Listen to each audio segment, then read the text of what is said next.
What's up, YouTube? So I want to share some information with you guys that I read in this very riveting article that I came across on the Bureau of Labor Statistics website, BLS.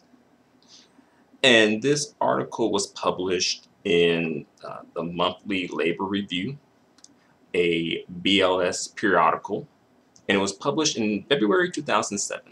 All right, so here's the article right here. And the title of the article is A Black Community with Advanced Labor Force Characteristics in 1960. And the tagline, or at least the subheading, reads as follows. Women in a middle-class black community in Baltimore, Maryland in 1960 were found to exhibit labor force characteristics associated with white women in the late 20th century. All right. So basically they're saying that back in 1960, in a middle-class neighborhood in Baltimore, Maryland, a black middle-class neighborhood in Baltimore, Maryland, you know, the black women, the sisters, they were ahead of the curve because now women currently in the late 20th century and onward are now exhibiting those same workforce, labor force characteristics that black women already had, right?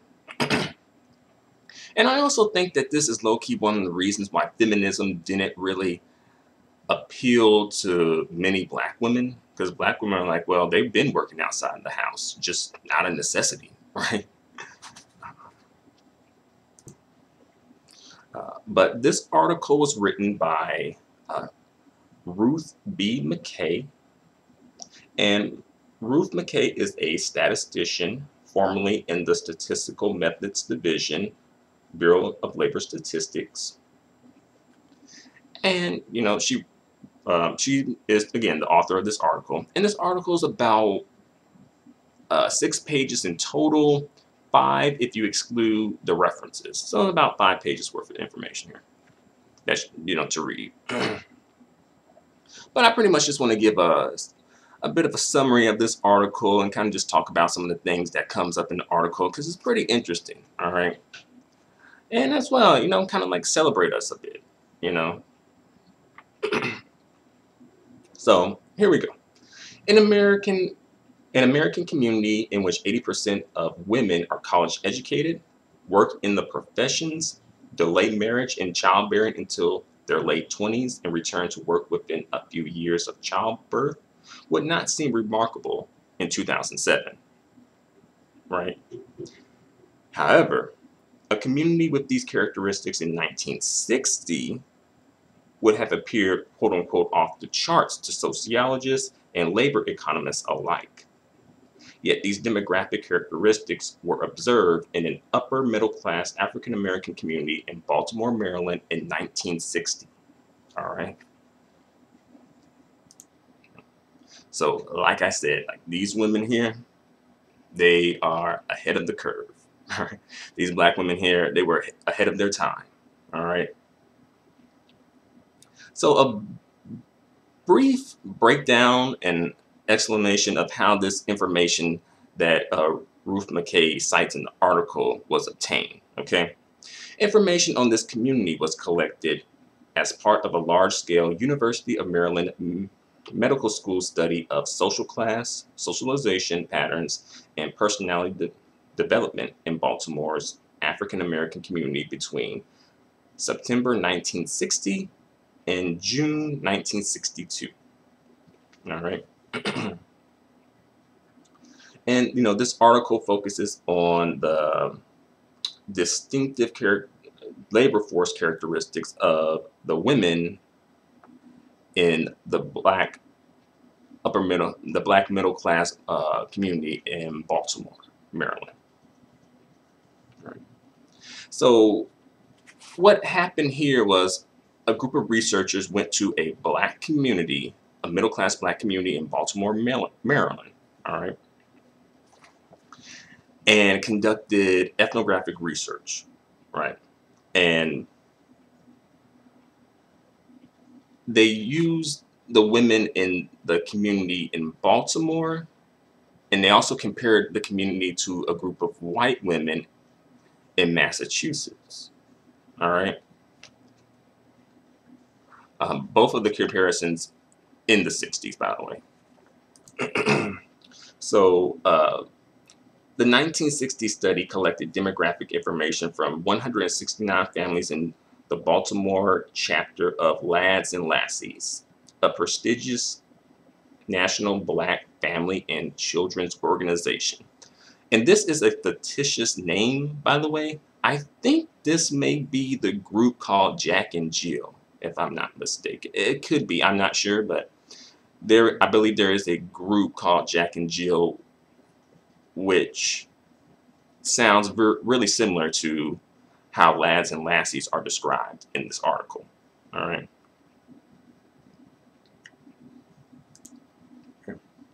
So, a high number of lad and lassies mothers were employed in professional occupations. Okay.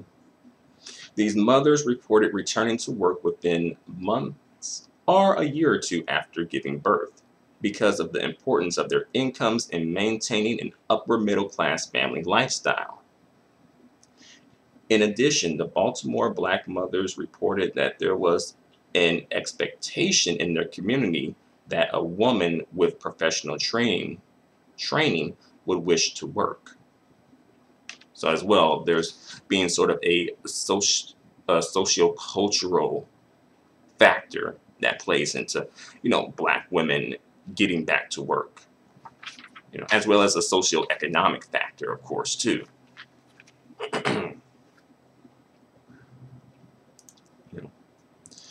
By year 2000, 65.3% of married women with children under 6 years were in the labor force, coming closer to the rate observed for the lad and lassie mothers in the 1960s. So when it comes to white women especially, like white women were not on this trend until much later, right? Which also, I find very interesting that, Black women definitely aren't given their respect and just due and their props for being trailblazers for, women in the workplace. That's very much ignored. Why is that? Also, interesting to note, the majority of the lad and lassies women interrupted their professional careers just once in order to bear a child and then resumed their careers. And I will say, just to put it out there, for women and men, but especially women, like having children at an extremely early age, like say 15 years old, is pretty much a one-way ticket to poverty. All right, a one-way, one-stop ticket to poverty. All right, these women in the Lad and Lassies organization, quote unquote, were not having kids extremely early. As well, they made sure to get their education and to be married before having kids. Again, these are Black women. All right, middle class Black women. Okay. As far as the fathers are concerned, comparing Black fathers in the middle class Black neighborhood in Baltimore versus white fathers in the 60s, it's a very interesting observation to note here. All right. So when it came to, the lad and lassie's fathers, like the fathers were observed to perform some or all of the following household or childcare tasks. Prepare lunches to be taken to school or the workplace, cook breakfast for the child or the entire family, help the child to dress, help the child to comb his or her hair, drive one or more family members to school or the workplace, prepare afternoon snacks for children, vacuum floors, shop for the week's groceries. And they noticed, it made a note of that in the lad and lassie's situation in their social circle. The gender roles were more egalitarian, meaning more equal, right? Where men did some of the gender roles that women did and vice versa, while when it came to, and this is the 1960s, right? And then when it came to the white community, right, the gender roles were more stratified, meaning pretty much, the men were expected to do certain gender roles, perform certain gender roles, and women were expected to perform certain gender roles, right? And, this didn't really, as generations went on, though, the gender roles in the United States in general, right, when it came to families, started to become more egalitarian. But, the lad and lassie's fathers were kind of ahead of that curve too, where the fathers, while they were working, they also helped with the when it came to children, right? Helping raise the children, they definitely took more of an active role in child rearing and that sort of a thing versus white fathers of their generation.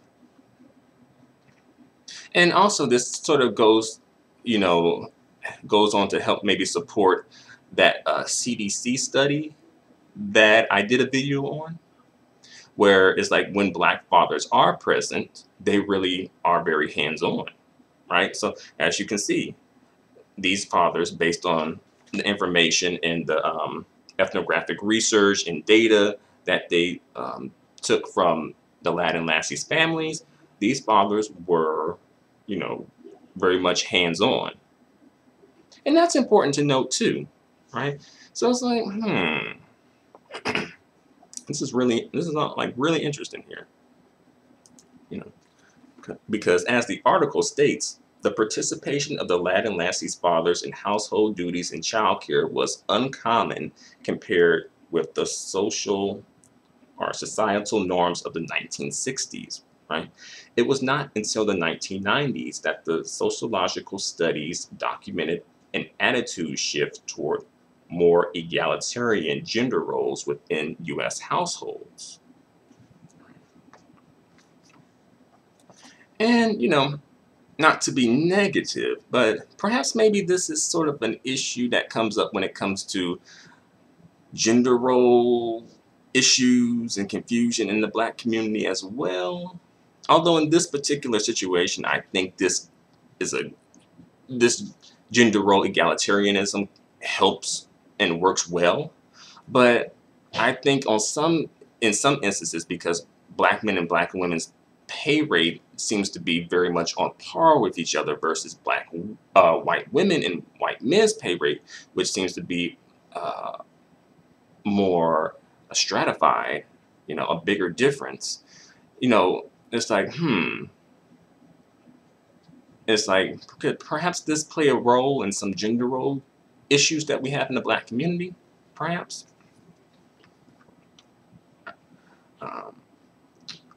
But next, labor force characteristics associated with white women in the late 20th century were observed in women in a middle-class black community in Baltimore in 1960, right?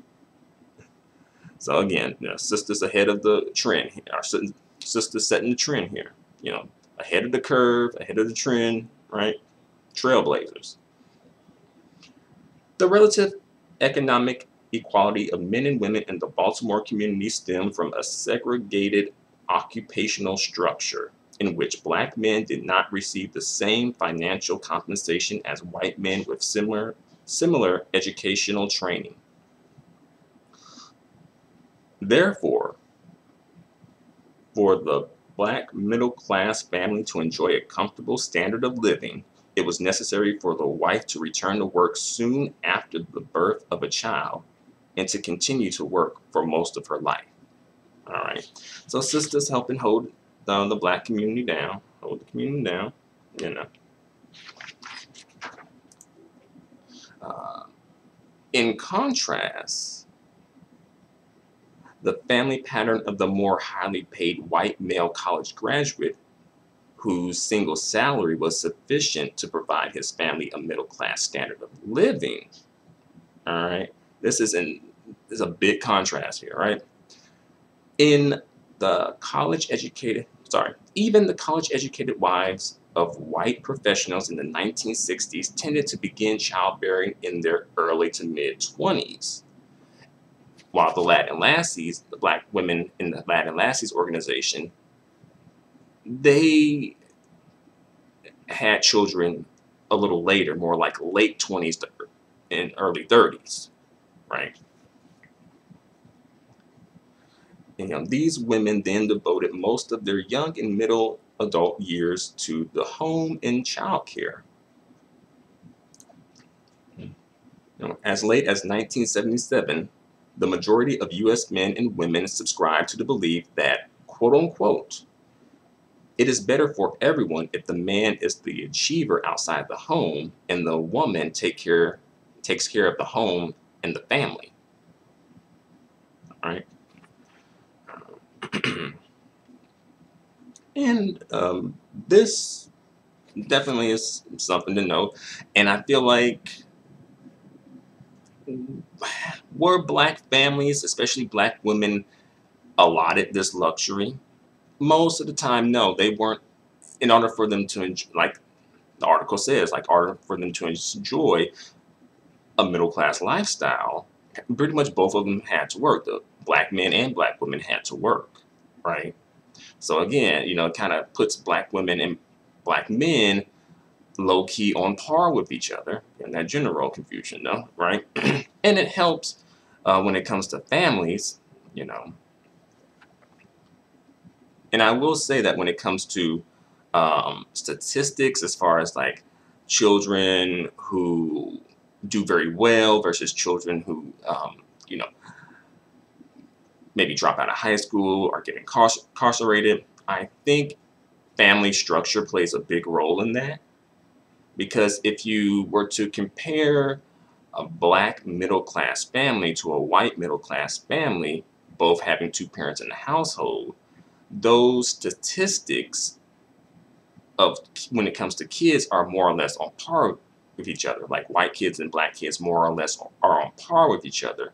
But when you compare like children from like lower, like working class, a single parent household sort of thing, that's when those statistics start to become extremely varied. But the last part of this article reads as follows.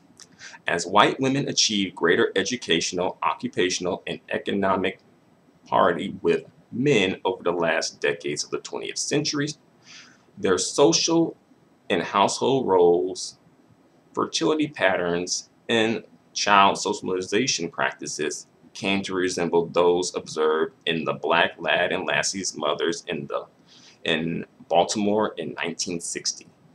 All right. So that's the end of the article. So what do you guys think? I thought this was really great information, especially for the women as well. We got a shout out for our black fathers out there too, right?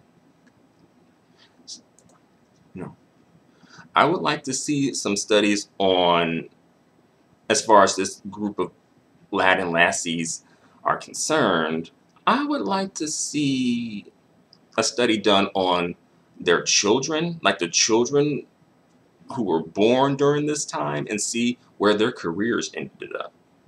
I wonder how that would look, because I kind of think that they might end up doing pretty well in their careers based on their familial structure alone, but also based on their socioeconomic status as well. But I don't think that information is available at this time. I haven't ran across it. Either way, But thanks a lot for watching. I hope you enjoyed this. Please feel free to comment and let me know what you guys think. Until the next video, adios and goodbye for now.